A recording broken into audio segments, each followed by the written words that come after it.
여러분 반갑습니다. 지금 박영식 정치화시장 현재 여러분들께 보여드리는 이 세트는 이제 시중에 지금 인기리에 판매되고 있는 나경원 세트입니다. 야시장 김밥이죠. 예, 야시장 김밥이죠. 네, 우동에 예, 소주까지 준비해줬으면 더 좋았을 텐데. 죄송합니다. 나경원 세트로 저희가 맞추느라고 오늘 시작은 상콤하게 이 음료도 마찬가지로 동일한 브랜드로 저희가 갖고 왔습니다.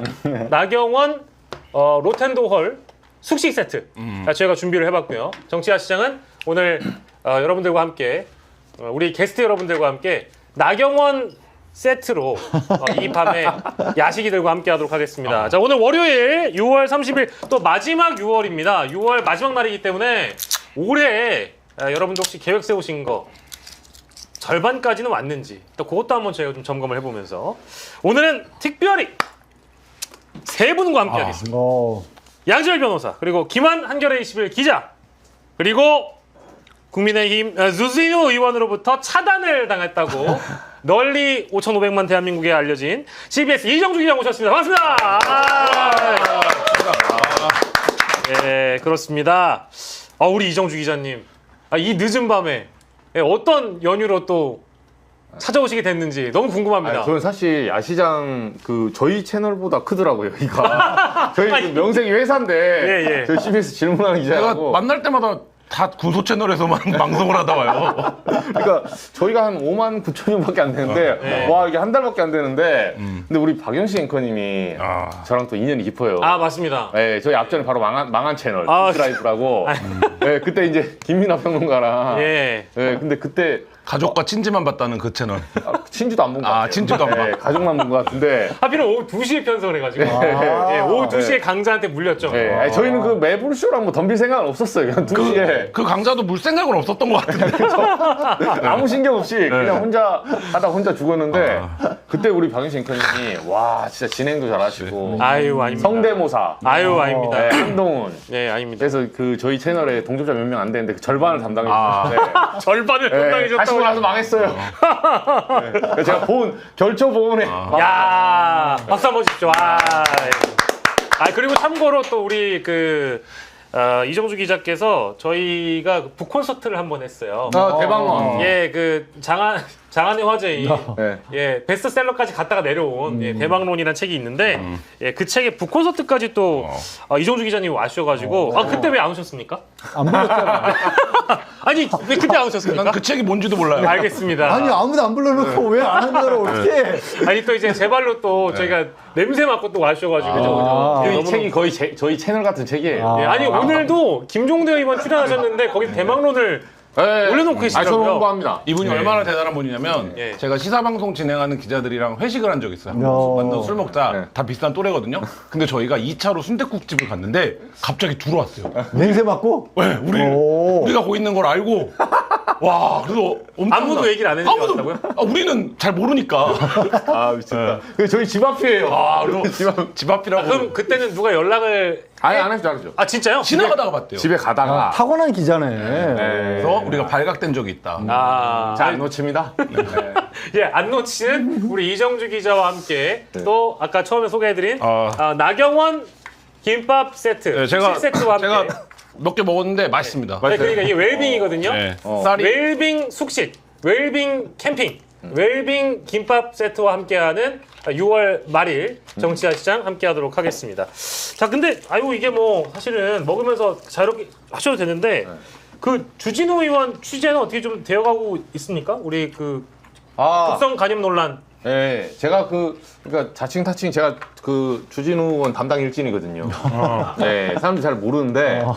타칭은 누가 말하는 거예요? 타칭은 누가 말하는 거예요? 가족이겠지 뭐. 타칭 친지. 가족? 친지? 근데 이제 주진우 의원 같은 경우는 사실은 그러니까 일반 대중들에게 유명한 사람은 아니었잖아요. 솔직히 말해서 뭐 들어는 봤지만 주진우 기자가 유명하지. 동명이인으로. 근데 제가 이제 한번 이걸 언제 시작했냐면 이번 이 청문위원 하면서 제가 좀 억울한 게 있어요. 왜냐하면 2024년 총선 때 있죠. 제가 부산에서 병역비리 3인방 제보를 받았어요. 저는 그때 시작했습니다. 혹시 나중에 검찰이 부르면 둘 다 포렌식 까고 시작합시다. 저는 다 기록이 있으니까. 저는 2024년 3월에 제보를 받았는데 2023년. 24년 24년. 네, 총선 앞두고 오. 런종섭 때. 오. 사실 제가 런종섭 때문에 이거 취재를 하다 그만뒀거든요. 그래요. 너무 큰 게 터져가지고. 예. 네, 제가 대한민국의 어지간한 대소사는 다 건드리고 계신가 봐요. 그 정도는 아닌데. 네. 근데 그때 뭐냐면 이게 예. 세 명인데 이제 나왔으니까 제가 말씀드리면 네. 장해찬, 주진우, 박성훈. 어? 예, 이 세 명이에요. 세 명에 세 명이 대한 다? 병역. 병역 관련된 네. 제보를 받았다는 네, 거죠. 제보를 받았는데 제가 순서대로 설명해 드리면 짧게 예. 장해찬 전 최고 같은 경우는 예. 이미 이제 사건이 무마가 됐어요. 이게 무슨 말이냐면 제가 제일 먼저 핫했던 게 장해찬 전 최고였거든요. 부단 그때 출마 뭐 당시에. 네, 출마하고 뭐 한동훈 뭐 잘라내니 뭐니 했었잖아요. 그래서 장해찬 전 최고를 취재를 했는데 장해찬 전 최고가 그 병적 기록 보면 공익이에요, 공익. 4급. 4급인데 중요한 건 뭐냐면 이게 병적 코드가 있거든요. 코드인데 그 병적 코드에 의하면 정신병이야. 아, 네, 정신질환. 정신질환. 네, 정신질환으로 정확히 말하면 공익을 받은 거예요. 근데 제가 장해찬 최고가 85년생인가 그래요. 네. 86인가. 저보다 어려요. 저보다 어린데 여러분 기억하시죠? 스티브 유. 스티브 유 2002년 이후에 네. 군대 진짜 못 뺍니다. 이게 어려워. 죽어. 훨씬 어려워졌어요. 네, 스티브 유 우리나라 군대 역사는 스티브 유 이전과 이후로 나뉘어요. 네, 그 앞단에 이해창 아들이고. 근데 스티브 유 이후에 엄청 빡세져가지고 네. 나중에 싸이 뭐 MC목 다 걸리잖아요. 그게 스티브 유 때문에 그래요, 사실은. 그래서 제가 합리적 의심을 했지. 이거는 비리다.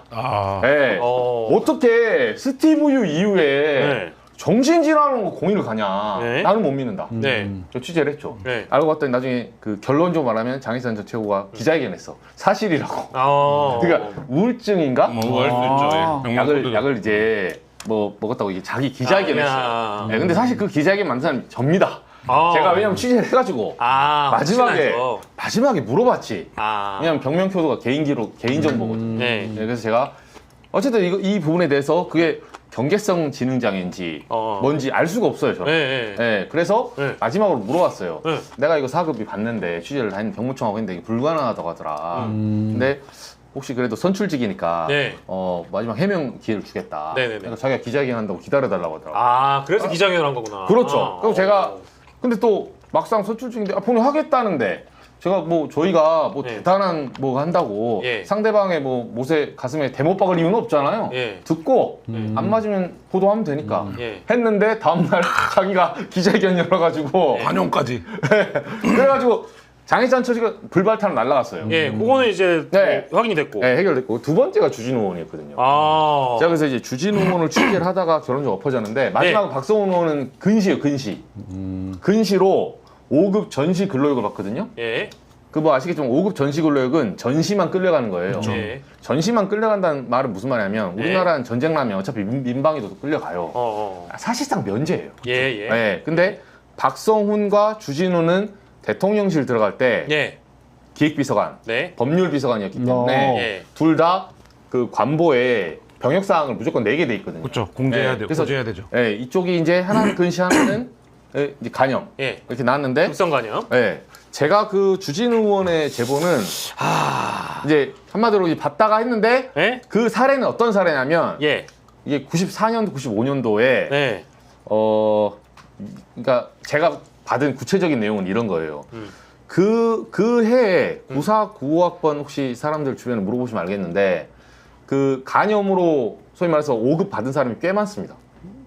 꽤 많아요. 그게 주진우는 원포인트라면 사실 이거는 뭐 양 변호사님도 기자 하셨지만 이거 선배도 계시지만 기사 안 돼요.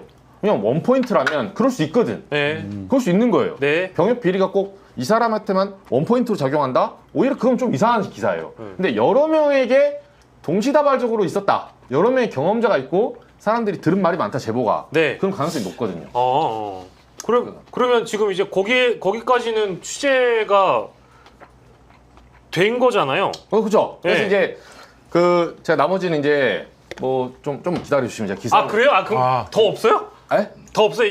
그 이정주 기자의 말은 꼭 끝에 진행자가 그 멘트를 해줘야 돼요. 지금까지 의견은 이정주 기자의 개인 의견임을 밝혀드립니다. 이거를. 아니, 왜요? 왜요? 그러니까 그거 해주시라고. 아, 지금까지의 의견은 이정주 기자의 개인 의견일 수 있습니다. 네. 그래서 아니 개인 의견일 수는 있는 건 아니고 제 개인 의견이죠. 개인 의견입니다. 일순위 아니에요. 예. 그리고 의견은 아니고 저 저희 취재 내용입니다. 개인 취재 내용입니다. 훌륭한 기자입니다. 훌륭한. 취재 내용인데 네. 제가 뭐 사실은 그 군의관, 그러니까 당시에 병역 판정을 한 사실 이제 제일 중요한 건 군의관을 찾아 나서는 그 찾는 거거든요. 네. 당시에. 네, 아. 그래서 이제 그 취재를 그때 하다가 그 당시 하다가 최상병이 터져가지고 네. 아, 제가- 뭐가 터지는구나. 그하고 당시 인천공사 그 새벽 4시에 인천공항 간다고 예. 그 주진우 기사를 잠깐 접고 예. 그래서 잠깐 이제 캐비넷에 묻어 있었는데 네. 요새 본인이 나오셔가지고 예. 스스로 김민석 그 청문회 때 네. 커밍아웃 하시면서 예. 아 그럼 내가 캐비넷 꺼내서 다시 재개를 해야겠다. 어. 네, 그래서 요새 달리고 있습니다. 그러면 이제 저희가 좀 추가적인 내용을 좀 더 기다려봐야 되겠네요. 그렇죠. 근데 여기서 추가적인 하나만 말씀드릴까요? 하나만 그러면 하나만 저희가 네. 정말 진짜 아니 왜 여기서 단독을 터뜨리지? 아니 단독은 아니고 이게 어차피 취재된 사안이니까 아. 이게 어떤 사안이냐면 네. 그러니까 이게 급성 간염하고 간염을 사람들이 잘 모르시는 분들이 많아서 네. 저도 이제 취재 내용 그 제보자한테 듣고 이제 한 걸 설명을 해드릴게요. 여러 사례 중에 하나의 사례만 말씀드릴게요. 이 사례 같은 경우는 뭐냐면 급성 간염. 그러니까 지금 이게 만성이냐 급성이냐 논란이 있잖아요. 근데 만성이면 애당초 이 케이스가 달라요. 왜냐하면 만성은 처음부터 주진우 의원이 94년 10월 7일 날 처음에 상급이 나옵니다. 상급 현역병 판정이 나와요. 네. 그리고 그로부터 5개월 후에 98년 3월, 네. 98년 3월에 5급이 나와요. 네. 근데 만성이면 처음에 판정이 잘못된 거죠. 왜냐면 만성 간염인데 만성 간염으로 내가 지금 군대 가면 죽거든요, 잘못하면. 네. 만성 간염은 간이 피로 회복에 이런 요소를 많이 쓰기 때문에 네. 그 행군하다가 잘못하면 사망해요. 그래서 군대를 안 보내는 거예요. 그렇죠, 그렇죠. 네, 간염의 여러 종류 중에. 네. 그래서 바꿔 말하면 만성 간염은 네. 그 정도로 행군했을 때 생명의 위협을 느낄 정도로 위험하기 때문에 군대를 안 보내고 네. 그 즉슨 술 마시면 쇼크 산다는 게 중론이에요. 네. 네, 그 정도 아프면. 네. 네, 일단 요거 때문에 만성이고 네. 급성은 조금 다른 건데 급성은 올라왔다 내려오거든요. 네. 내려오는데 저희 이제 제보자는 네네. 제가 취재한 사례는 이런 사례였어요. 네. 네. 이게 말하자면 병원이 A, B가 있어요. A, B가 있으면 일단 A 병원에 가서 간염 백신을 맞습니다. 네. 간염 백신이 있거든요. 그런 거 있다. 그 구체적인 방안, 네. 제가 취재된 걸 얘기했더니 구체적으로 말하면 백신을 맞아요. 네. 근데 원래 신검 날짜는 미리 받아놓거든요. 네. 신검이 내일 한다고 오는 게 아니에요. 미리 몇 개월 전에 알려줘요. 네. 알려주고 그로부터 역산해서 그 사람 한 얘기예요. 네. 자기 주변에 있었던 실제로 간염을 뺐던. 그러면 이게 만약에 내가 5월 10일이다. 5월 10일 신검이면 5월 3일 가서 A 병원에 가서 간염 백신을 맞습니다. 그리고 이로부터 일주일 후에 다른 B 병원에 가서 혈액 채취를 해요. 네. 그럼 수치가 높아요. 그걸 두고 병무청이 그대로 가는 거야. 근데 이거를 병무청이 바보가 아니거든요. 네. 한 3번 정도 해요. 아, 검사를? 그렇죠. 왜냐면 한 번에 해주진 않아요. 왜냐면 이렇게 뺑기 부른 경우가 있거든. 이 설명이 뭐냐면 보통 3급이었다가 5급을 바로 주지 않아요, 병무행정이. 그 중간에 현증일 경우에 7급을 줍니다. 그러니까 7급은 뭐냐면 재검? 그러니까 증상에 따라서 한 달 있다 다시 와봐? 혹은 뭐 6개월까지도 줘요. 그렇죠. 그런 경우 증상에 많죠. 따라서. 많아요, 그러면 많아요. 네. 지금 이 주진우 의원이 10월과 3월이니까 5개월 차이잖아요. 그러면 이 사이 어딘가에 병역 처분이 사실상의 면제로 바뀐 거잖아요. 현역 네. 입영 대상자가. 그러면 이 사이 어딘가에 7급 판정이 있어야 돼요.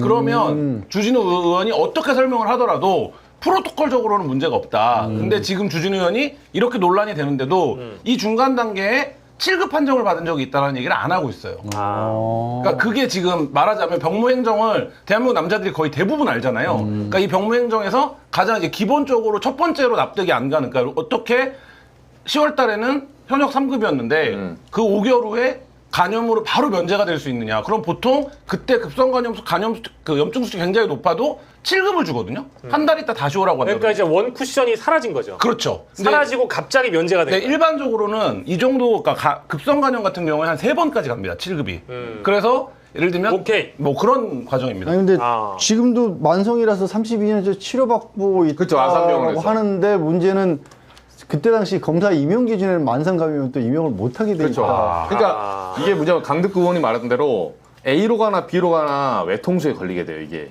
그러니까 급성은 급성대로 설명이 안 되고 만성은 만성대로 설명이 안 되는데 예. 이제 제가 말했던 그 주진우 의원이 그렇다는 게 아니라 네네. 의혹이니까 예. 의혹이니까 이 의혹을 해결하기 위해서 본인의 그 병적 기록 있잖아요. 예. 그리고 지금까지 치료 기록 있잖아요. 예. 보여주시면 돼요. 예. 그러니까 네. 이게 뭐 어려운 어려운 거 아닙니다. 그러니까 이 의혹 자체가 그렇게 복잡한 의혹은 아닌데 간단해요. 쉽게 정리하면은 처음에는 3급 현역이 나왔다가 갑자기 바로 면제가 되니까 이제 그 중간에 이제 재검이라는 절차가 실제 있느냐 없느냐에 대한 부분을 좀 밝혀주십사. 그리고 혹시 자료로 존재한다면 그 자료도 공개해 주시면 된다. 이제 그쵸. 요 대목인데 주진우 의원은 연락을 안 받죠. 안 맞죠? 그러면 네. 제 취재하기가 전화는- 너무 어려운데. 제 전화는 차단돼 있습니다. 예. 예. 아니 이거는 다른 내용 때문에 그 당 게시판 있잖아요. 네. 그때 한동훈 전 대표, 네네네네. 예, 그 장인 장모 당 게시판 사건 있잖아요. 네. 그 장인 장모 이름으로 새벽 그 밤 11시 27분부터 3분 간격으로 그렇죠. 예, 윤석열, 김건희 비판하는 글 올라오는 거, 네. 그게 허위 사실이라고 당에서 네. 당신 당의 법률위원장인 주진우 의원이 네. 2번이나 기자들에게 공지를 때려요. 이거 허위 사실로 고발하겠다고. 네. 아직도 고발 안 했어요. 아직도. 그러면 이정주 기자를 그 국민의힘이 별로 이렇게 막 두려워하거나 그래서 저는 주진우 의원한테 딱 하나만 그거예요. 그 당 게시판이 먼저였으니까 네. 고발해라 나를. 제가 이걸 방송을 한 수십 번 했어요 지금. 제목으로 뽑으면 되겠네. 네. 이정주 주진우 고발을. 네. 그러니까 주진우 의원이 당 게시판 사태로 저를 고발해주면 돼요. 저희 아하. 변호사시니까 저희 사내 변호사 준비 무고죄 준비하고 있거든요.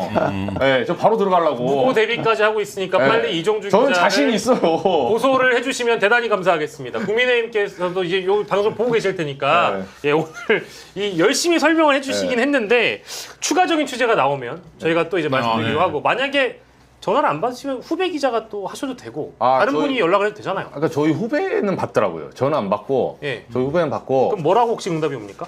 그러니까 거기서 그런가 봐요. 너네 그러니까 제가 들은 말은 네, 들은 말은 이정주는 안 받기로 했다. 이정주 연락은 안 받기로 했는데 네. 그러면 이 그것이 뭐야? 사안과 관련해서 이 병역 면제 논란과 관련돼서는 어떠한 의견을 전해줬습니까? 그 아니 의견 없어요. 의견 없어요. 의견이 없다. 예, 그냥 자기 페이스북에 있는 그걸로 뭐 한다는 청구한다, 식으로. 가름한다. 근데 저는 이거 나오기 전에 제가 당 게시판을 먼저 했기 때문에 제 전화가 아예 끊겨가지고 네. 저는 주진우 의원한테 답변을 못 듣고 있어요. 요건커녕. 알겠습니다. 예. 네, 그래서 한번 제가 일단은 찾아가 보려고. 근데 찾아가면 또 무슨 뭐 주거 침입이니 뭐니 할까봐. 이게 참 고생이 굉장히 많으신데 네. 깊이 들어갈 수가 없는 지금 취재 환경이네요. 결국에 뭐 당사자가 연락을 안 받으시고 페이스북에 글로 가름한다고 하니까 네. 플러스 알파를 저희가 올해 안에 좀 볼 수 있다면 그렇죠. 이게 6개월이나 줍니까? 그러면 얼마나 더 드릴까요? 예. 아무튼 이제 우리 이정주 기자의 취재 내용들 저희가 잘 들어봤습니다. 근데 굉장히 많이 그 방송에서 또 요 내용들을 설명을 해주셨음에도 불구하고 딱히 좀 이제 주진우 기자의 고소 고발이든지 주진우 의원. 주진우 의원의 고소 고발이라든지 이런 게 없잖아요. 그런 거 보면은 사실 아니 근데 또 저는 그냥 이게 더 충격적인 게 뭐냐면 02784에 유선 전화도 안 받는다니까. 심지어. 아니 핸드폰을 안 받을 수 있죠. 회사 번호를 알게 된 거 아니에요? 아니 제 핸드폰 제 뒷자리 제 들어보니까 제 뒷자리를 그 벽면에 써놨다고 하더라고요. 얘 뭐지? 어디에 써놨다고요? 벽면에다가 그 어디에 그래서 보좌진들한테 그 유선은 랜덤 아닙니까? 그렇죠. 누구 그 민원 전화 받을 수 있지. 네. 제가 해운대 구민지 어떻게 알아? 의원실 전화번호로 전화를 해도 전화를 안 받는다. 네, 02784에. 제가 과거에 갑자기 이 의원실 얘기를 하시니까 그냥 네. 제 얘기인데요. 제가 방송에서 한번 그 의원실에 대한민국 지도가 있다. 이 얘기 그냥 뭐 특별한 사안은 아니었어요. 그래서 그 의원실에 대한민국 지도가 있구나. 요 한마디로 고소당했거든요. 진짜 요 한마디로. 지도가 없대요? 그래서 지도가 없다라고 하면서 허위 사실이라고 고소를 했어요. 그러니까 이게 만약에 그 적혀 있는 유선 번호가 없으면 이제 또 곤란해질 수 있다. 아니, 근데- 고소 유발자다. 아니 괜찮아요. 일단 그거라도 고발해서 한번 들어가보자 같이. 참. 네. 저는 이정주 기자의 그 기자 생활을 늘 응원하고 있습니다. 이쯤에서 멘트를 한번 더 하셔야 됩니다. 네. 지금까지 의견은. 지금까지의 그 의견은 우리 이정주 기자님의 취재 내용을 기반으로 해서 네. 정치야 시장이 잘 전달해 드린 것 같습니다. 뭐 이제 주진우 의원은 근데 이게 김민석 후보와 관련돼 가지고 지금까지도 계속 이러고 있잖아요. 계속 의혹을 제기하거나 계속 지금도 아직 임명 이전이기 때문에 인준 이전이라 가지고 여전히 이제 주진우 의원도 오늘 SNS에다가 문재인 정부보다 후퇴했다 막 이런 식의 그 집착을 하는 것 같던데 이유가 뭐라고 보십니까? 글쎄 뭐 많은 분들이 얘기를 한 것처럼 이제 주진우 의원 본인이 네. 윤석열 개헌과 관련해서 뭔가 역할이 있지 않을까라는 의혹들도 있었고 과거에 최병지 사건 때 법률비서관 지냈기 때문에 그때 당시 걸려온 전화라든가 아니면 사건을 은닉하는 과정에서도 뭔가 수사 대상이 되지 않을까. 그럼 이제 그때 그걸 가지고 이제 주진우 의원이 정치적 탄압이라는 얘기를 하려고 한다라고들 많이들 얘기를 하는데 저는 사실 그걸로도 좀 이해는 잘 안 가요. 그러니까 국민의힘 내부에서조차도 그렇게 탐탁치 않게 여기는 분위기로 저는 전해 들었거든요. 왜냐하면 사실 김민석 그 여론 자체가 뭐 여론조사 여러 번 나온 거 보면 김민석 총리 후보자에게 훨씬 우호적인 여론조사가 나오고 당시 민주당 같은 경우에는 지난 뭐 윤석열 출범할 때 한덕수 내정자에 대해서 당론으로 찬성을 했잖아요.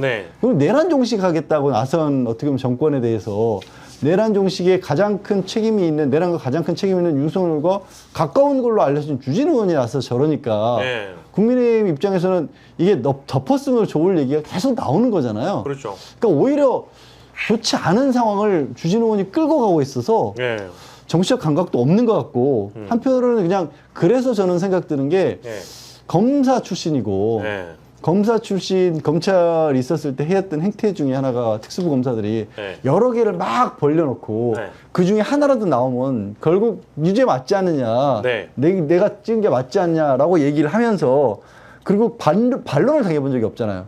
그러니까 이정주 기자 같은 사람이 쫓아다니면서 나를 귀찮게 할 거라는 생각을 못하고 평생을 살았기 때문에 그냥 공격만 하면 될 줄 알았는데 갑자기 얻어맞으니까 대응을 못하고 있는 게 아닌가. 이게 이제 상대가 있는 게임을 처음 해보는 거예요. 그러니까 그런 거 검사 같아요. 때는 내가 그 상대다. 저는 피의자인데 나를 감옥에 넣으라니까요. 너요 한동훈 전 대표랑 같이 한번 감옥에 아까는 고소까지만 원하더니 감옥에 가지 마요. 아니 여름에 구치소 힘들어. 가지 마. 여름에는. 아니, 저는 괜찮아요. 저는 왜냐면 한동훈 전 대표랑 단계 게시판 일단 1차 확실히 정리하고 제가 이게 허위사실이면 제가 들어가겠습니다. 야, 근데 아니 뭐 이렇게까지 할 일이야 이게. 아니 저는 사실 이정주 기자님이 과거에 한번 이제 그 기자를 그만두겠다라고 얘기를 해서 배팅을 세게 걸었던 게 하나가 있어요. 근데 그때 되게 걱정을 많이 했거든요. 선거법. 그러니까 이제 공직선거법 이재명 대표 사건이 파기환송심이 되거나 그러니까 이게 이제 유죄 취지로 나오면 기자를 그만두신다고 얘기를 하신 적이 있어가지고. 정확히 말하면 유죄 취지가 아니라 유죄가 나오면. 유죄? 그치. 근데 물론 짜치는 변명인데 댓글들이 계속 너 왜 은퇴 안 하냐 이러더라고요. 물론 제가 그럴 수 있죠. 근데 아직 변호사니까 2심에 안 나왔잖아요. 그렇죠. 안 나왔죠. 안 나온 것도 맞고. 기자직 유시 가능하죠. 그리고 100번 양보해서 그럼 세상이 잘못됐지 제가 잘못됐습니까? 저는 다시 돌아가도 그거 무죄라 생각해요. 야, 아니 폐기. 아니 폐기는 좋은데 그렇게 직을 함부로 걸지 마요. 아니, 직을 이제 걸었을 때도 좀 걱정됐고 이제 막 들어와 고소고발 하시는 것도 좀 감옥 갈게. 걱정됐고 빵에 들어간다 하시는 것도 걱정돼서 저는 다시 한번 얘기하지만 우리 이정주 기자님의 기자 생활이 오래 이어졌으면 좋겠습니다. 그래도 제가 오기 전에 박영 씨 역할을 얘기했는데 약간 노선이 달라요. 이쪽으로 안 가고 싶죠? 노선이 같이 배팅하시죠. 저는 아닙니다. 저는 이정주 기자와 같이. 우리 김한 기자님은 웰빙 기자 생활을 이런 거 다 먹었습니다. 맛있네요. 아니 시사를 담당하시는 기자분들 중에는 시사 프로그램도 많이 나오고 출연하신 분들끼리는 공감대가 또 있잖아요. 근데 그 중에서도 가장 최근에 두각을 드러내고 계신 분이 우리 이정주 기자님이시죠. 아니 저는 또 진실을 찾아 떠난 이 여정을 포기하지 않습니다. 진짜싸. 저희가 또 진실 규명이 필요할 때 자주 우리 이정주 기자님을 모시도록 하고 자 오늘 저희가 이제 김밥을 먹는 이유가 있습니다. 바로 이게 나경원 세트 아니겠습니까? 근데 이제 저기 로텐도홀에서 김밥을 드시고 계시는 우리 숙식농성 하고 계시는 나경원 의원을 오늘 김민석 후보자가 어떻게 하다 만났나 봐요. 찾아갔어요. 근데 이제 그게 찾아가신 것 치고는 그 두 분의 어떤 질의응답이라는 게 답변과 질문이라는 게 뭔가 좀 어색하다라고 제가 생각이 들어가지고 왜냐면 아이고 이러지 마세요. 아이고 우리 김민석 후보자가 나경원 의원이 건강 걱정돼가지고 여기까지 왔습니다. 이런 제스처인 줄 알았는데 수고하세요 하고 가셨더라고요.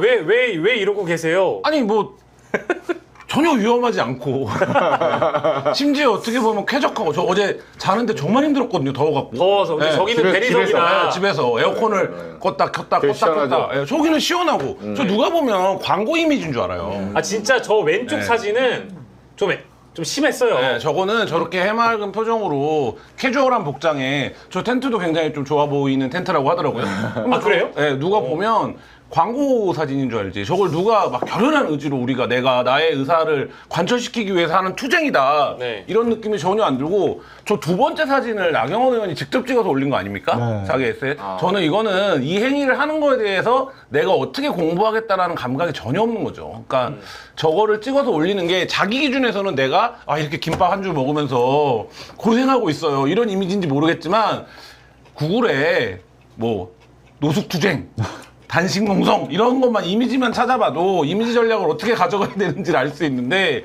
저기서 그 노텐도홀에서 쾌적한 노텐도홀에서 농성을 하면서 저런 사진을 올린다는 건 공부 감각이 정치를 저렇게 오래 하셨는데 제로로 수렴된다 이렇게밖에 얘기할 아무리 수 없는. 제로라도 저렇게 하고 있는 목적이 있지 않겠습니까? 저 김밥 세트를 먹으면서 저 목적은 전당대회죠. 전당대회요? 네.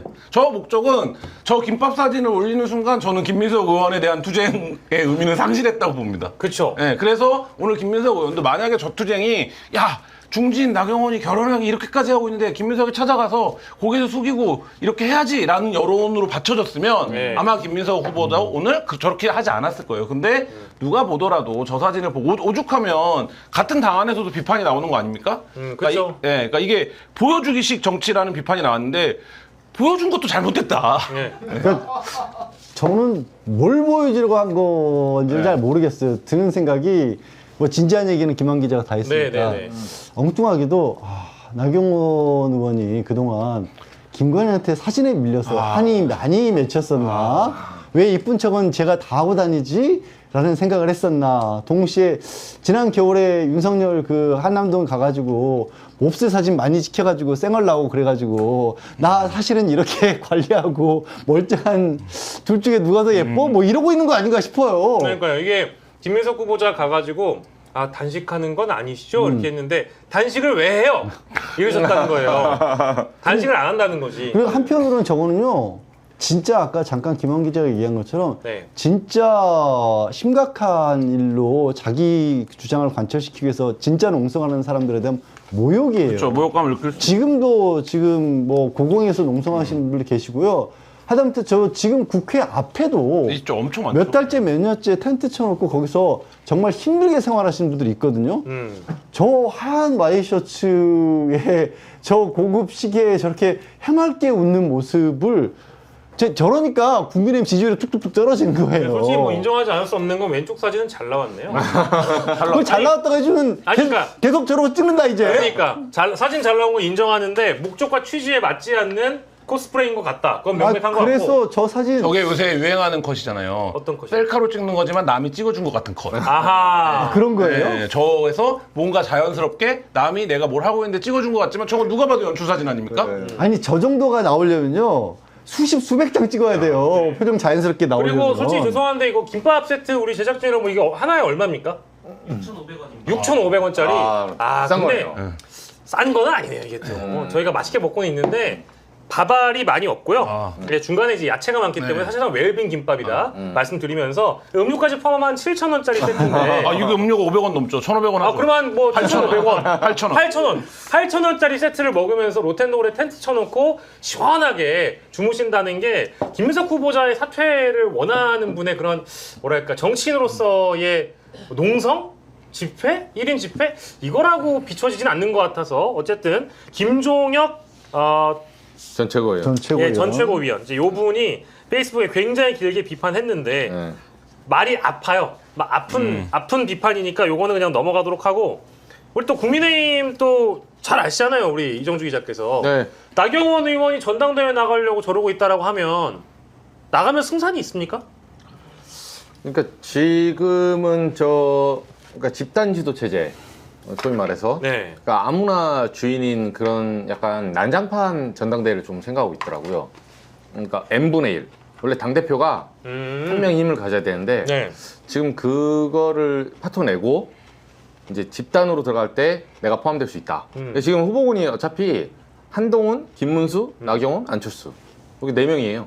어차피. 근데 여기서 이제 당의 의원들은 이제 취재해보면 안철수를 앞으로 밀어서 쌍권을 비롯한 찐윤들은 네. 왜냐하면 안철수 의원이 이미지는 수도권이잖아요. 그러니까 약간 위헌정당 심판 청구에 이제 위기에 처할 가능성이 높거든요. 그럴 때 이제 피해 가려고 하는 거죠. 근데 나경원 대표 올라오잖아요. 100% 위헌 청구합니다. 딱 봐도 위헌 청구하게 생겼잖아요. 왜요? 이미지가 빠루라서요? 왜냐면 빠루가 아니라 지난번에 한남동 구 체포할 때 눈밭에서 앞에서 체포 조지한 김기현하고 그 서 있던 사진을 이렇게 띄우면 얘네가 그때 위헌 걔네지 이런 이미지잖아요. 근데 안철수 의원이 해픈 투비지만 그때 살짝 빠졌었어요. 네, 그때는.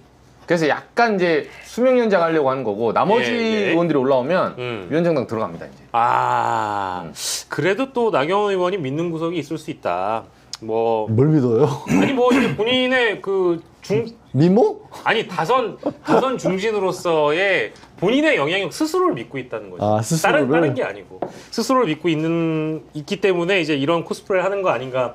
제 개인적으로 그렇게 보고 있고요. 근데 다만 결국에는 얼마나 이제 현직 의원들이 또 지지해주고 조직력이 좀 갖춰지고 있느냐의 문제인데 저는 제가 나경원 그 사례 하나만 얘기해 드릴까요? 예 말씀하세요. 이게 지금 저는 숙식농성도 사실 처음 보긴 했어요.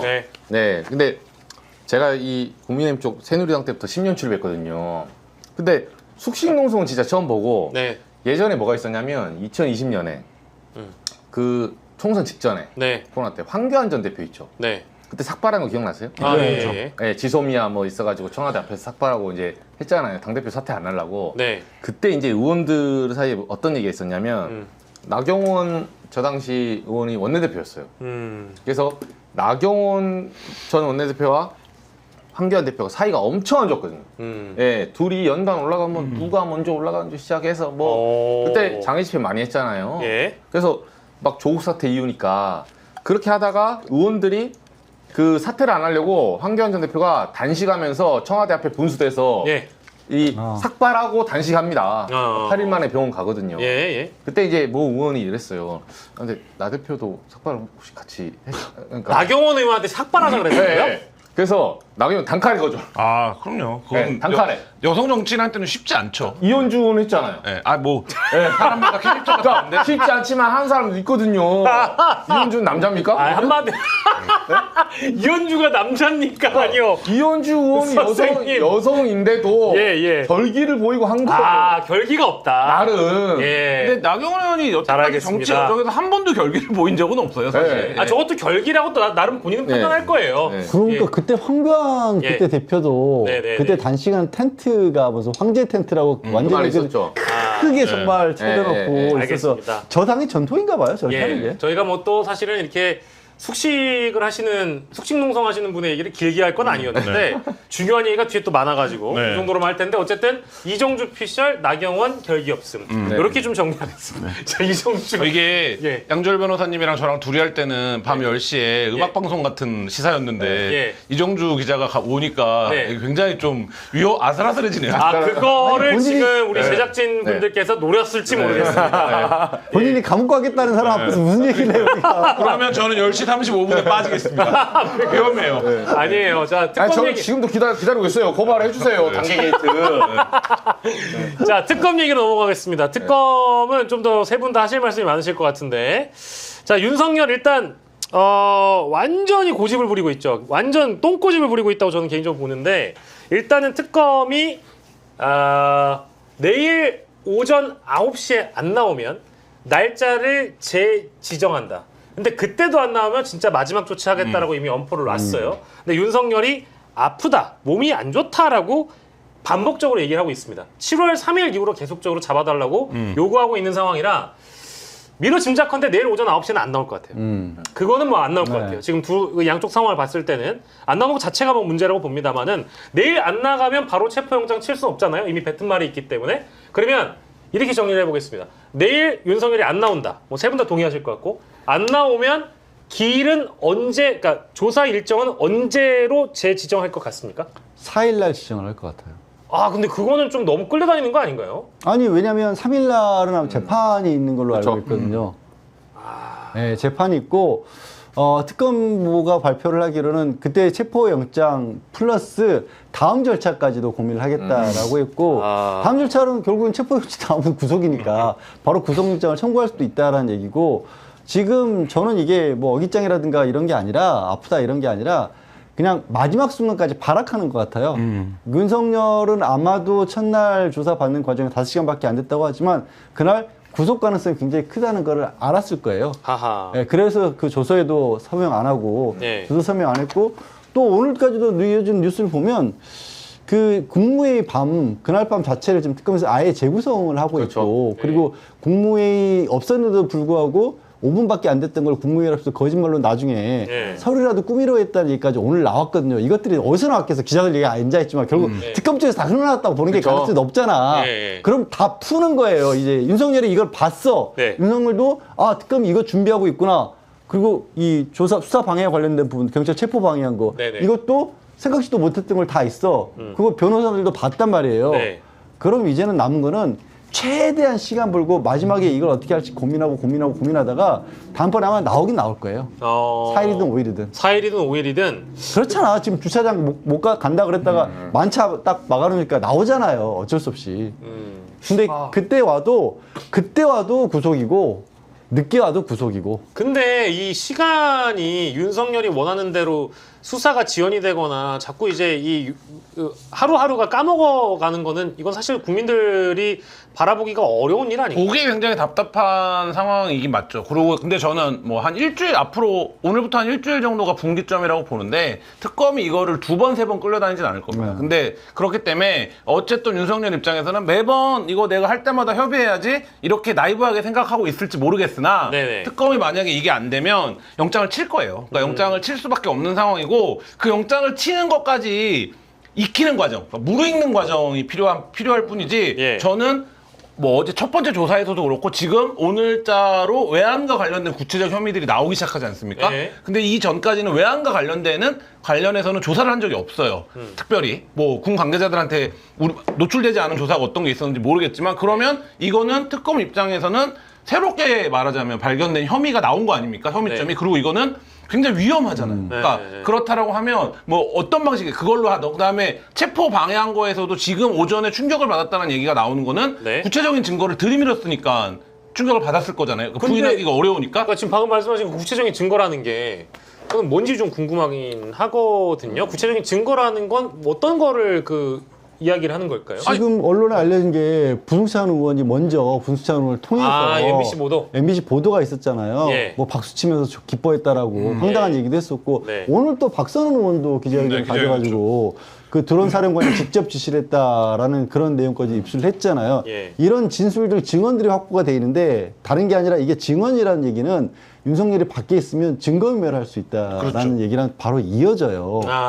그렇기 때문에 지금 구속을 시켜야 된다는 사유가 만들 수가 있고 예. 또 하나 눈에 띄는 부분은 아예 오늘 그 변호사들도 직접 수사를 하겠다고 특검이 밝혔어요. 이게 어느 수사를 해도요 변호사들한테 바로 수사하겠다고 했던 경우는 없어요. 검찰도 그렇죠. 그렇고 특검도 그렇고 아예 막아버리겠다는 거예요. 그러니까 변호사들이 이 얘기를 퍼뜨리는 것 자체가 가짜 뉴스다라고 해명하는 걸 넘어서서 예. 변호사들까지 같이 증거인멸에 가담할 수 있다라는 식으로까지 이 구속영장 청구 사유를 만들고 있는 것 같아요. 그렇죠. 그래서 윤석열도 어느 정도 눈치를 좀 채고 변론 전략을 바꾸려고 한다라든지 아니면 이제 오전에 있었던 경찰 조사를 받아보고 나서 이 경찰 쪽 조사를 받다가 혹시나 내가 뭐 잘못 얘기하면 또 검찰 조사 받는 과정에서도 이게 내가 생각했던 것보다 굉장히 철저하게 준비가 돼 있다라는 그런 인상을 받았기 때문에 이 수사를 계속 지연시키려고 하거나 출석을 자꾸 뒤로 미루거나 시간을 벌려고 하는 거 아니냐 이런 해설들도 있던데. 그러니까 시간 지연 전략이 사실 제일 크겠죠. 그러니까 사실관계에 대한 확인은 어디까지가 됐는지를 우리가 알 수 없으니까 추정할 뿐이고. 예. 근데 시간 전략에서 놓고 보면 근데 윤석열이 저는 이 시간 전략도 영장을 청구할 이유가 된다고 보는데 애초에 뭐라고 그랬습니까? 공수처에서 12월 3일 이후에 공수처 둘째 주쯤에 공수처가 수사를 돌입했을 때 이건 공수처는 수사권이 없다. 이거에 대한 완전한 수사권은 경찰만 갖고 있다고 얘기한 게 예. 윤석열이에요. 그래서 최근에 어떤 일이었습니까? 경찰이 이제 나오셔야죠. 그렇죠. 라고 했을 때 뭐라고 했습니까? 나 서면으로 하면 안 될까? 서면 안 된다고 하니까 뭐라고 그랬습니까? 제3의 장소에서 하면 안 돼? 그러다가 안 나간 거잖아요. 맞아요. 그러면 불과 일주일 전까지는 특검이 출범하기 전까지는 경찰이 수사를 할 수 있다는 거를 본인이 인정했고 방어해 왔는데 그걸로 근데 지금 경찰이 들어오니까 총경이 들어오니까 안 돼? 나 경찰한테 안 받을 거야는 이게 지금 그리고 이분이 특검 바로 뭐라고 브리핑했습니까? 내용을 가장 많이 알고 있는 사람이다 라고 얘기를 했어요. 그러니까 뭔가 오전에 대거리를 해봤는데 본인도 잘 알지 않겠습니까? 물론 직접 신문한 적은 많지 않을 거라고 봅니다만 최근에 최근 한 10년의 역사에서 근데 어쨌든 이게 안 된다 게임이 안 되겠다 이번 판을 나가리 시키는 게 낫겠다 이게 제일 피해자들이 많이 쓰는 전략 아닙니까? 한 판 나가리 시키고 가자. 물론 다음에 어떤 일이 벌어질지 몰라. 근데 이번 판이 너무 나빠. 뭐 이런 심리가 반영된 거다. 그래서 본인이 검사를 해봤기 때문에 조선아리를 안 한다는 게 어떤 의미인지 알고 그리고 내가 버티고 그걸 바꿔달라고 해야지 이렇게 한 거 아닙니까? 네. 저는 그거가 지연 전략 플러스 본인이 도저히 이 사람하고 문답을 해서는 승산이 없다. 네. 이거가 동시에 작동한 회피 전략이라고 봅니다. 윤석열의 표정이 그래서 이제 조사 끝나고 갈 때 아주 뭐 완전 그동안- 썩어 있었잖아요. 그동안 보지 못했던 윤석열 씨의 표정이었다라는 생각이 들고 이정주 기자가 보시기에는 윤석열 측의 전략이라는 게 사실은 이게 저는 조은석 특검이 만만한 사람이 아니기 때문에 네. 먹혀 들어갈 가능성이 저는 이제 앞으로 없다고 보거든요. 왜냐하면 지금도 칼질만 잘하는 줄 알았더니 덫도 좀 놓으면서 조은석 특검 쪽에 수사를 하는 것 같아요. 그래서 나름 조은석도 윤석열이 어떤 전략으로 나올지 다 이제 간파를 하고 이제 돌다리도 두드려 보면서 최대한 도발을 덜 하면서 덫을 놓는 것 같다. 이제 이런 느낌을 받았거든요. 어떻게 보십니까? 그러니까 조은석 특검에 대해서 이제 법조 기자들은 좀 아는데 이 윤석열하고 이제 그 과거 스토리를 모르는 사람도 좀 많아요. 네네. 근데 둘이 원래 친합니다, 원래는. 그러니까 친하기보다는 잘 알죠. 대표적으로 2014년에 국정원 댓글 사건. 네. 이때 이제 윤석열이 그 고검 국정감사에서 네. 정가변 의원이 물어봐요. 네. 그 당시 이제 새누리당. 그때 이제 제일 유명한 말이 사람이 충성하지 않는다. 이 한 말 있잖아요. 그렇죠. 이 말 한 날 그때 고검 형사부장이 조은석이었어요. 오. 네, 이제 고검장 승진하고 첫 보직이었는데 네. 국감장은 보통 그 당시 국감은 고검의사거든요. 예. 근데 윤석열이 와서 여주지청으로가 밀려났을 때인데 받으면서 있을 곳이 없어요. 예. 그래서 조은석 고검장 형사부장 방에 가 있어요. 윤석열이. 네, 아. 하루 종일. 네, 그래서 배려를 해줬죠. 아, 예. 배려를 해주고 여기 있다가 이제 중간에 나갔다가 또 점심 때 어디 뭐 뜰에 돌아다닐 수는 없잖아요. 예. 그래서 그렇게 배려를 해줬는데 예. 그래서 친하다는 게 아니라 조은석 특검이 윤석열을 굉장히 잘 알아요. 성향이나 얘가 이제 앞단이 세다, 뻥카가 세다, 그리고 뒤시 무르다. 뭐 흥분할 때는 이런 말 했다가 네. 저렇다 했다. 근데 지금 이제 이 전체 흐름을 보면 뭐냐면 조은석 특검이 그 지난번에 뭐 법불아기부터 시작해서 사자성어 있잖아요. 네네. 그런 거 겁나 좋아합니다. 네. 이분이 겁나 좋아한다고 얘기를 하시면 어떡해요? 네. 아니 왜 좋아하냐면 이게 제가 조은석 특검의 이 책이거든. 야 이게 조은석 특검의 보입니까? 책이에요? 예, 그 야. 비매품. 제가 이거 스캔 떴어요. 와. 네, 이게 수사 감각이라는 책인데 아 이게 이제 비매품이가 더 이상 안 나온 책이고. 안 나오죠. 여기는 출연료를 좀 더 줍니까? 안 나오죠. 안 주죠. 예, 저는 박영식 그 앵커와 의리 때문에 나옵니다. 예. 그래서 결초본. 결초봉. 아 근데 사자성어를 좋아하신다. 아 여기 보면 예. 병법에 뭐 손자병법 이런 거 거의 내용이 무협지예요. 오. 네, 나중에 혹시 보시면 예. 제가 나중에 한번 복사해드릴게요. 네. 아니 근데 네. 책 제목이 네, 수사 감각. 심지어 멋있다. 수사 감각. 네. 이 부제가 뭐냐면 범죄가 검사를 지나치게 하지 마라. 와. 무조건 잡으라 이 소리예요. 야. 네. 이게 뭐 마치 약간 그 어디 그 독립영화 이런 거 있잖아요. 아 진짜 예. 네. 독립영화 부제목 같아요. 네, 범죄가 검사를 지나치게 하지 마라.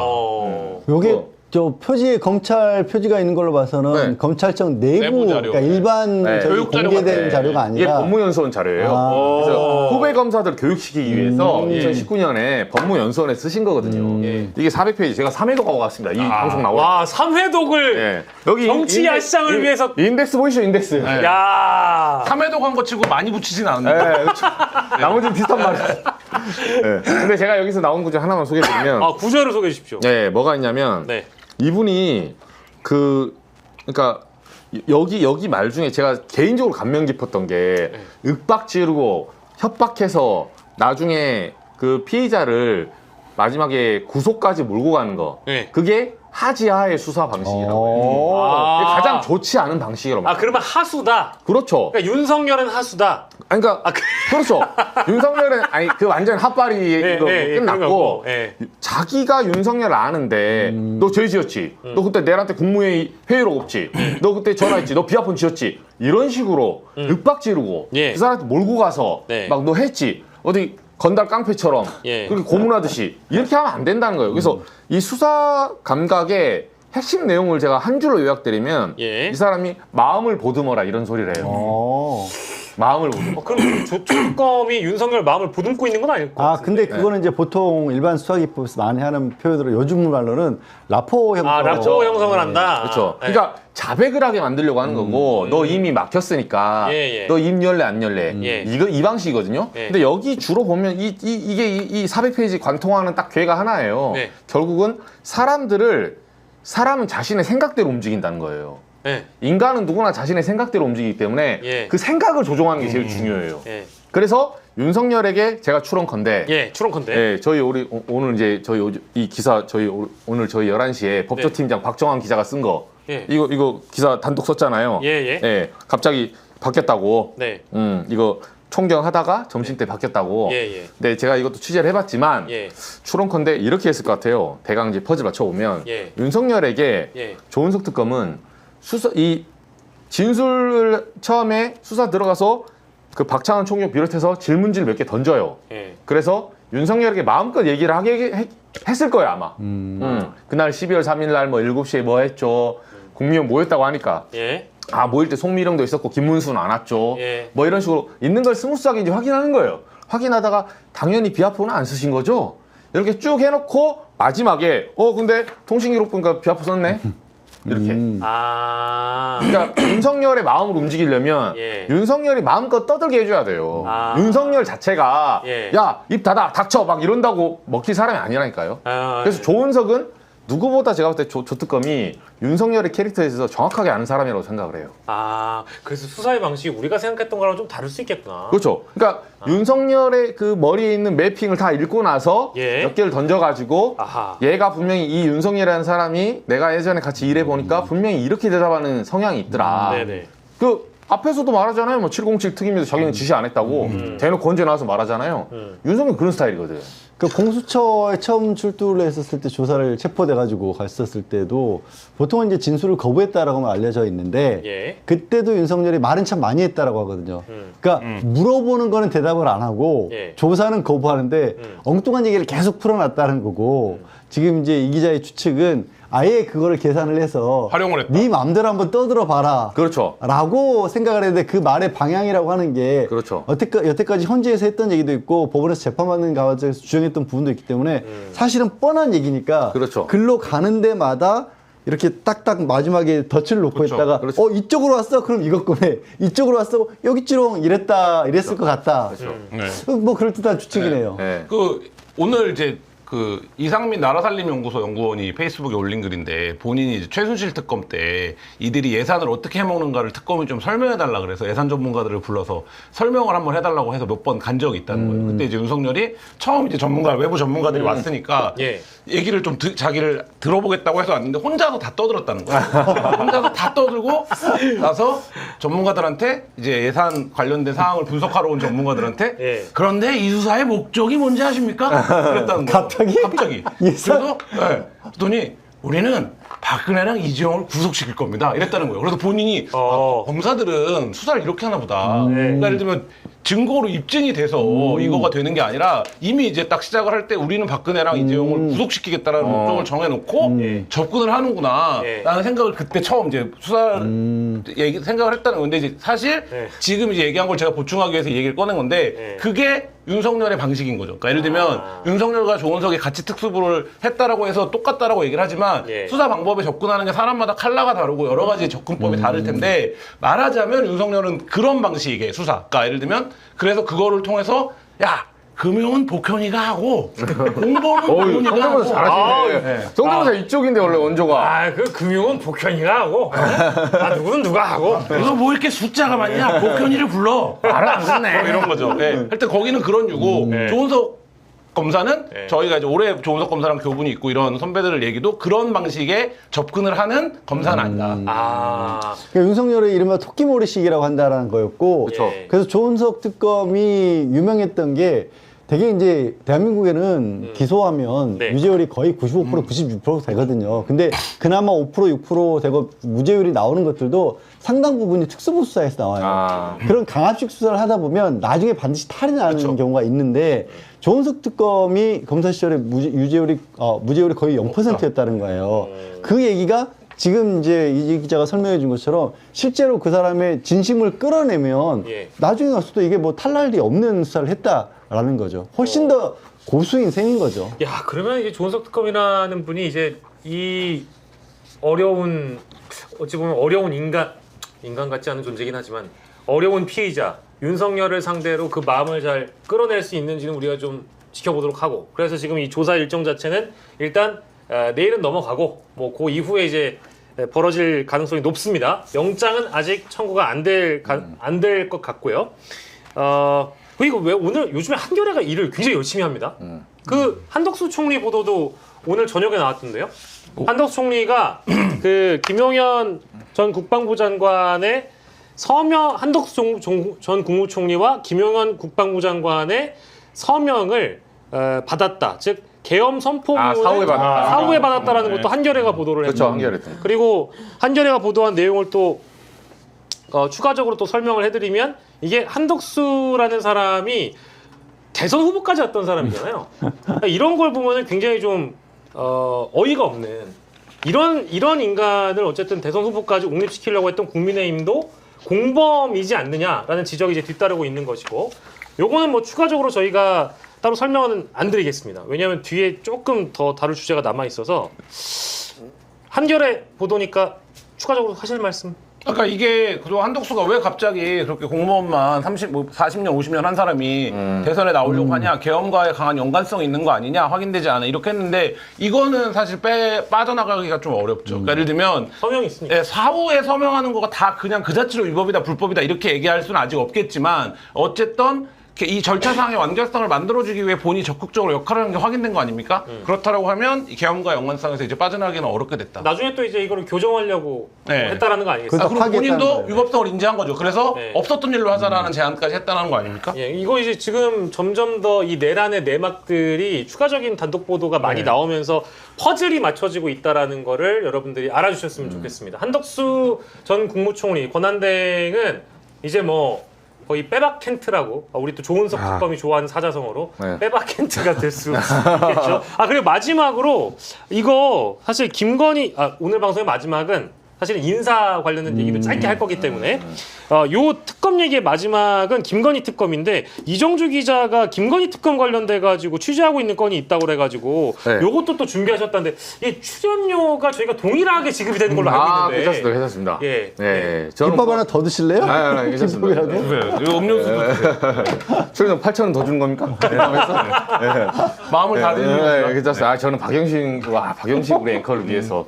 네, 오늘 여기서 오늘 여기 파이어 할까요? 예, 쪼찡도 잘하고 다재다능해요. 아니, 우리 다재다능. 네, 진짜 우리 어려울 때 많이 와줬었어요. 네, 망해서 좀 성과가 없어서 그렇지 저희 채널 어려울 때 친구가 진짜 친구잖아요. 제가 그런 사람입니다. 여러분. 이거 김건희 특검은 사실 지금 특검 내일 모레 현판식 하거든요. 광화문 쪽으로. 근데 서초동에서 이미 세팅을 좀 했어요. 제가 좀 취재를 해보니까 이게 현재는 그 소위 말해서 사실관계가 좀 픽스된 거는 내란 특검이나 최상병 특검은 사실관계가 좀 나와 있어요. 왜냐면 최상병은 이미 경북경찰청까지 갔다 온 사건이거든요. 그래서 정리가 수석이 다 돼 있고, 내란 같은 경우 우리가 봤잖아요. 그냥 형성으로 봤기 때문에 사실 이거를 정리해서 어떤 혐의로 거느냐 이 문제가 남았고, 이제 윤석열 대지라고. 근데 김건희 특검은 약간 사안이 달라요.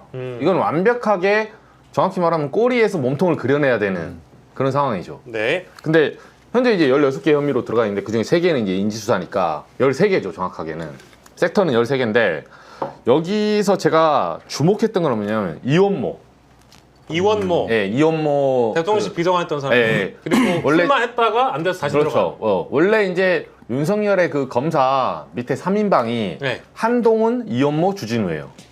예. 예, 이게 처음에 윤석열이 캠프에서 대통령실 데려간 자기 이제 부하 검사들 3명이거든요. 근데 지금 사실상 셋 다 배신했어요. 예. 예. 뭐 한동훈 뒤통수 쳤고 주진 왔다 갔다 해서 지난번에는 또 계엄할 때 계엄 해제 네. 들어갔잖아요. 네네. 예. 그리고 이원모도 지금 나와 있는데 이원모가 최근에 용인갑에 갔거든요. 그러니까 이원모가 작년에 출마했다 떨어진 다음에 네. 공직기관 비서관으로 들어갑니다. 다시. 알죠, 예, 맞아요. 예, 들어갔다가 최근에 다시 나왔어요. 네. 올해 2월 달인가. 예. 그래서 당역 공모를 했는데 당역 공모에 응하지 않고 용인갑으로 바로 가요. 그 비대위에서 찍어주거든. 전략공천으로. 네. 그래서 제가 이걸 왜 취재하냐면 이현모가 왜 지금 계속 배지를 달려고 하냐. 지금 용인갑이 민주당 이상식 의원이 지금 벌금 나왔거든요. 그래서 내년에 보궐선거 가능성이 있는데 이 얘기를 왜 하냐면 이현모의 와이프가 신지연.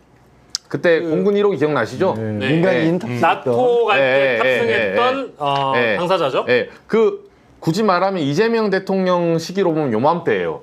취임하고 한 달 만에 겁대가리 없이 민간인이 공군 1호기 타가지고 그 전에 사전 답사하고 그래서 실제로 가서 명품 쇼핑을 신지연이 했다는 설까지 돌아요.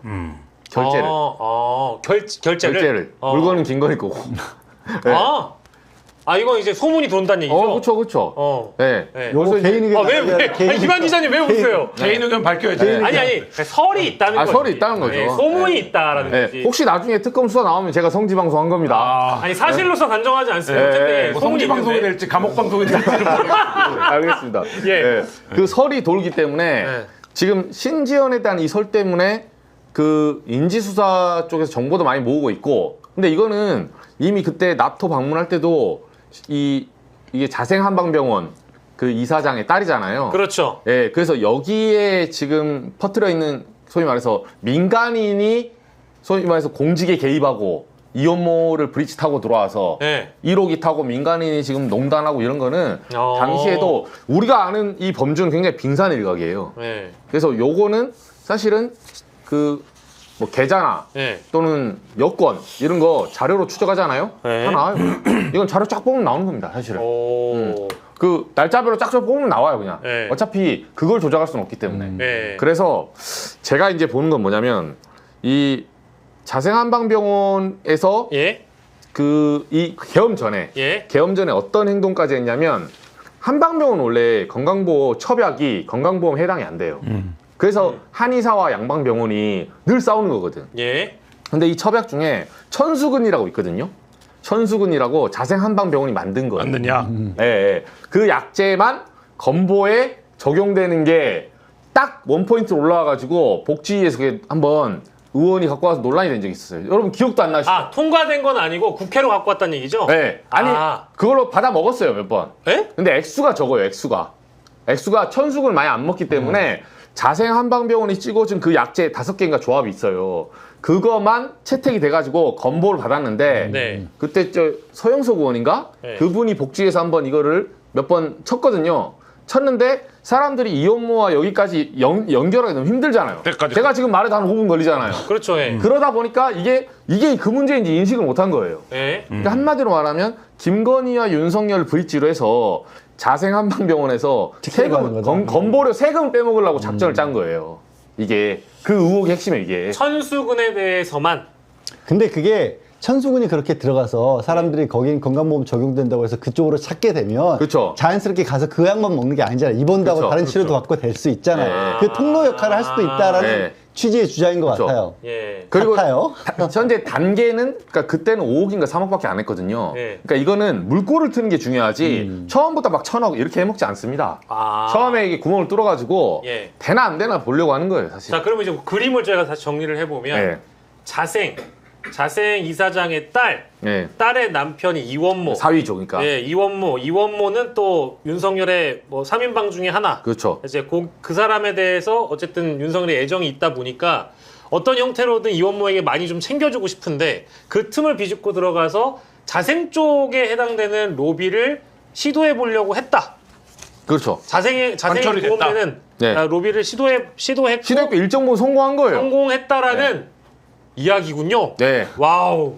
그래서 요게 아직은 사안이 어렵고 복잡하니까 찔끔찔끔 나서 사람들이 모르는 경우도 있고 안 다뤄졌잖아요. 야. 제가 봤을 때는 이게 터지면 이 부분이 엄청난 게이트가 될 가능성이 높아요. 와, 왜냐면 이거는 유례가 없는 사례거든 이게. 예, 이거는 만약에 이제 수사 범위를 넓혀서 진짜 김건희 특검에서 단독이 딱 터졌다. 네. 아 이러면 진짜 성지 방송 오는 거. 아, 네, 그냥 성지 방송하거나 제가 감옥에 있거나 둘 중에 하나. 근데 네. 요즘에는 네. 다 같이 걸어버리기 때문에 네. 두 분은 굉장히 오늘따라 말씀을 좀 조심하시는. 네. 왜 이렇게 말할 수가 적습니까? 네. 원래 아니, 과묵한 사람이에요. 리액션도 좀 해주셔야지. 아니 저는 그래서 물어보기도 했잖아요. 그런 거 아니냐고. 사실. 자, 그러면 저희가 이제 아주 짧은 시간 내로 압축적으로 인사와 관련된 거는 정리하겠습니다. 왜냐하면 또 사진을 따왔기 때문에 안 쓸 수가 없어요. 법무부 장관 정성호, 행안부 장관 윤호중 후보자입니다. 후보자 뺄게요. 민정수석 봉욱, 법무차관 이진수 등등등. 뭐 말들은 많은데 저는 사실 좀 함구하고요. 세 분의 말씀 듣는 게 좋을 것 같습니다. 특히 우리 김한 기자께서는 이번에 인선 검찰개혁의 의지는 확고해 보입니다만 인물이 적절했느냐라는 것은 뭐 모르겠어요. 지지자들 중에서도 의견이 좀 다른 사람들이 많은 것 같아요. 근데 그 오광수 민정수석 때도 제가 드렸던 말씀인데 첫 번째 인선에서 인물은 그렇게 중요하지 않습니다. 이게 왜냐면 대통령이 그립감을 갖고 있는 사안이냐 아니냐가 훨씬 더 성패를 결정하는 거지 인물 자체가 그러니까 예를 들면 그 첫 번째 인물은 들어와서 인물은 대통령이 뭘 원하는지 알고 그거에 부응하겠다고 해서 온 거예요.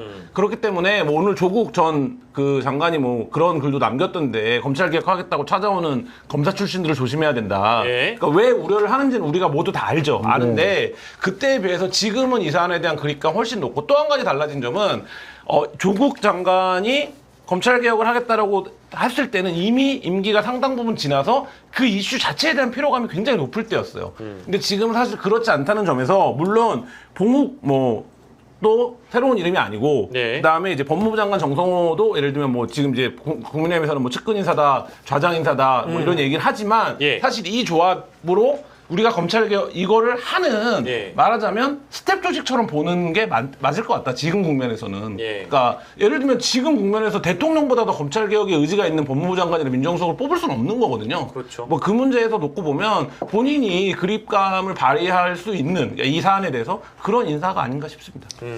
그 지금 얘기한 게 결국에는 윤석열 트라우마잖아요. 그렇죠. 사실은 네. 윤석열이라는 자가 검찰 개혁하겠다라고 알려진 바와 같이 당시에 그 문재인 전 대통령 시절에 청와대에도 최강욱 전 의원을 비롯해서 반대한 사람이 많았는데도 예. 워낙 강경하게 내가 해내겠다 수사 기소권 분리를 찬성한다 이렇게 나서니까 근데 거기에 마침 반대했다라는 게 이제 보국 전 차관 차장이니까 예. 그런 생각들을 할 수도 있고 이진수 차관 같은 차관 후보자 같은 경우에는 예. 박은정 의원도 콕 집어서 저 친윤 사단이다라고 얘기를 했는데.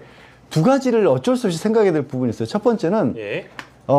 이 검찰 개혁은 국회가 법과 제도를 만들어서 하는 거예요. 예. 근데 실무를 담당하는 역할에서는 예. 검찰 출신이라든가 검찰 내부에서도 네. 말빨이 먹힐만 하고 그 내용을 아는 사람들이 일을 하지 않으면 네. 이게 잘 원만하게 이루어지지가 않아요. 그러니까 이거는 법 쪽에 특히 검찰 쪽에 이게 좋은 게 아닌데 예. 문화 자체가 그래요. 그들의 습성상 저런 정도의 선배 내가 저 사람 보국 지금 대검 차장만 해도 당시 사법시험 수석이라고 하거든요. 사법시험 수석이 뭐가 중요해라고 하지만 되게 안타깝게도 제가 연수원 들어간 이후에 들어갔을 때 제일 많이 들은 게 고등학교 때 몇 등, 대학교 때 몇 등이었고 사법시험 몇 등이었어요. 그들은 그런 세계관에서 앞으로 평생을 사는 사람들이라 말빨을 먹힌 사람이 필요해요. 예. 현실이에요. 두 번째, 검찰과 관련해서 실무를 해야 될 그런 사람들 중에 검찰 조직 논리에 물들지 않은 사람은 사실상 없어요. 그거는 어쩔 수 없어요. 근데 그 조직 논리에 물들지 않은 사람이라고 할지라도 제도 자체가 바뀌어버리잖아요. 예. 또 거기에 따라갈 수밖에 없는 게 권력지향적인 그 사람들의 속성이기도 해요. 그래서 윤석열 같은 인간은 정말 돌발형 인간이었고 예. 그래서 역대 검찰들이 이 집권 초기에는 정권의 하수합이 끈앞을 노릇하다가 권력이 이동하려고 치면 거기서 무는 개가 됐던 이유가 예. 그런 것들이거든요. 그러니까 그 속성을 좀 이해를 하면 예. 결정적으로 그거를 누구보다도 이재명 대통령이 그리고 정성호 지금 후보자가 너무나 잘하는 분들이기 때문에 오늘 예. 송민영 장관 후보자가 그 얘기를 했잖아요. 그때는 반대했고 지금은 찬성하는 이유가 뭔지 알아요? 그때는 여건이 안 됐고 지금은 여건이 된대요. 네.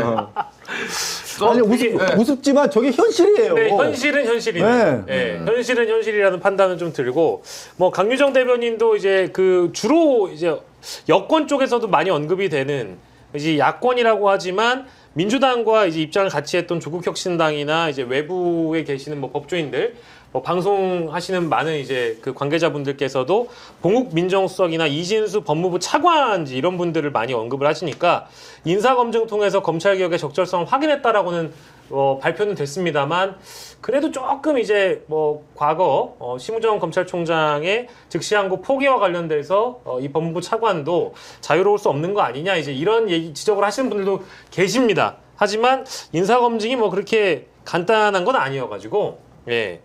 그 검증을 통해서 적절성을 확인했다라고 한다면 이런 말하면 반작용도 있어요. 그러니까 문재인 정부 당시에 검찰 개혁의 가장 선명했던 상징이 조국이었어요. 그러니까 예를 들면 선명성으로 검찰 개혁을 해보려고 했던 거예요. 그러니까 조국은 십수년 전부터 검찰 개혁론자였어. 대통령이랑 같이 책도 썼어. 예. 여기는 그냥 인생의 아이덴티티가 검찰 개혁이야. 예. 라고 해서 그 선명함을 들어서 우리의 의지를 알겠지라고 했는데 예. 결과적으로 어떻게 됐습니까? 검찰이 이기는 결과가 초래됐어요. 그렇죠. 정치적으로 보면. 맞죠. 그러니까 그때 학습 효과가 그런 거죠. 그러니까 이게 검찰 개혁에 관련해 지금 이제 그 변호사님 말씀하신 것처럼 선명한 상징성을 갖고 있는 인물이 완다고 이게 되는 게 아니에요. 그러니까 지금 이게 어쨌든 연착륙 국면이 필요하고 지금 근데 당연히 아까 여권 말씀드렸지만 그때보다 여건이 훨씬 좋죠. 왜냐하면 국회가 이걸 법을 통과시킬 수 있는 입법이 가능한 국면이기 때문에 그렇게라고 놓고 보면 저는 이제 그 지점에서의 어떤 학습 효과 같은 것들도 분명히 작동을 했을 거다 이런 생각이 듭니다.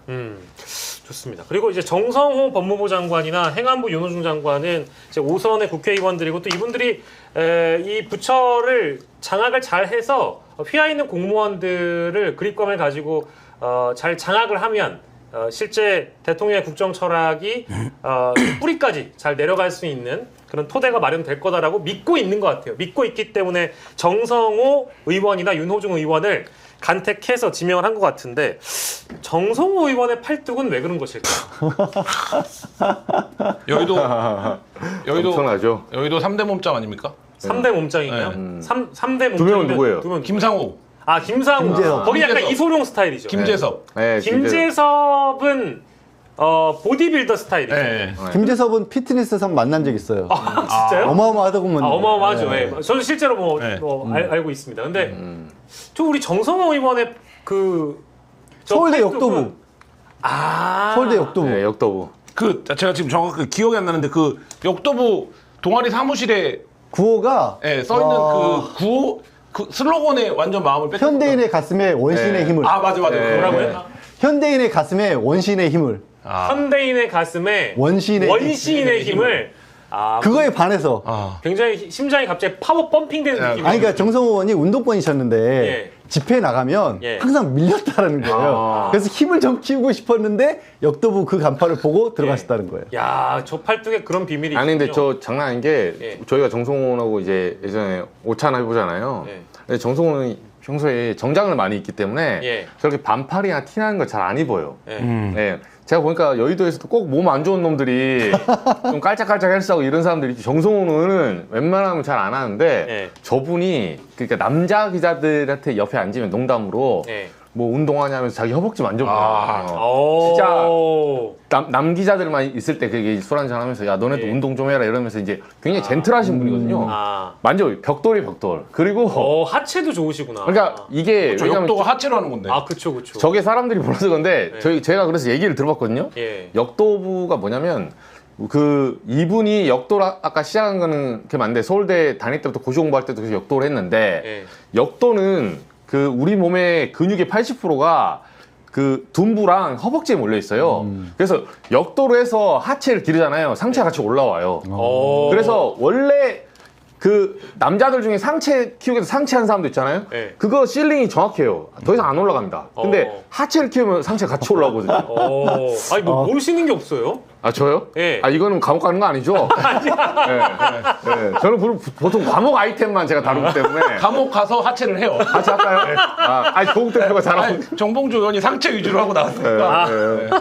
그러니까 정보주 의원이 하체를 했으면 좀 성공했을 거라 저는 생각합니다. 저희가 진짜 웃자고 아까 뭐 웃는 거 아니고 아까 제 얘기는 되게 진지했어요. 그 정성호 의원 같은 사람이 법무부 장관으로 가면 뭐 법무부 차관이 뭐 어떤 논란이 있고 검찰국장이 뭐 윤석열을 묻었고 내란 묻었고 팔뚝 보면 일단 끝난다. 하체 보면 일단 끝난다. 일단 장악된다. 그 얘기를 하기 그 질문에도 이렇게 써 있는데 검찰 개혁을 근육으로 하는 건 아니지만 다시 한번 보여주세요. 저는 이 이제 유튜브에서 재밌자고 막 사진 보여드리면서 이제는 정성호 형님이라고 부르겠습니다. 댓글 보면은 그냥 무조건 장악되겠네요. 다 이런 투입니다. 그래서 이제 법무부 장관으로서 검찰 개혁을 이끌어가는 이제 리더 격이겠죠. 그리고 당연히 행안부 장관도 마찬가지로 이제 중수청이 도입이 될 거기 때문에 쌍두마차가 어떻게 이제 검찰 개혁을 완성하느냐 이제 그 작업이 남아 있습니다. 이제 인사청문회가 남아 있는 상황이니까요. 뭐 저희가 요 정도까지 일단 오늘 좀 다뤄보도록 하고 우리 참 우리 기자님이 오늘 처음 출연하셨는데 방송 끝나면 항상 아쉽잖아요. 끝나면요? 안 아쉬우세요? 저는 뭐 그 동접을 너무 적게 받아서 아쉬운 적이 별로 없었어요. 아니 여기 좀 많이 들어오네 근데. 아니 근데 이게 이거보다- 많으면 안 됩니다. 저희 요즘에 아니 이거보다 한 10배는 이제 키워져야 되는데. 이렇게 잘하는데 여태까지 군소 방송에만 방송을 했다. 그래서 저는 아쉬우실까봐 네. 제가 다음에 또 모시려고. 너무 감사합니다. 저희 정말 제가 혹시 감옥에 안 갔으면 올게요. 안 갔으면 오겠습니다. 저희 오늘 사실은 제작진분들이 굉장히 좀 그 방송을 보시면서 만족스러워하시는 것 같아서. 아닙니다. 다음 주 가능하면 이정주 기자는 단독으로 모셔서 불안해서 방송을 못하겠어요. 같이. 네, 그래도 두 분 좀 편하게 하셨잖아요 오늘. 좋습니다. 아니요 들으면서 조마조마해요. 그래요? 네. 이런 조마조마한 자리를 오기 위해서 회식을 제끼고 온 김한 한결의 21 기자, 오늘도 저와 함께 두 번째 방송을 하고 있는 양지열 변호사님, 그리고 저를 위해서 의리를 지키기 위해 또 이 늦은 시간까지 함께해 주신 CBS 이정주 기자님께 너무너무 감사 말씀드리면서 정치야 시장을 지금까지 봐주신 우리 야식이 여러분들께 대단히 감사 말씀드리고 저희는 6월 30일 마지막 날, 6월의 마지막 날 여러분들과 함께했습니다.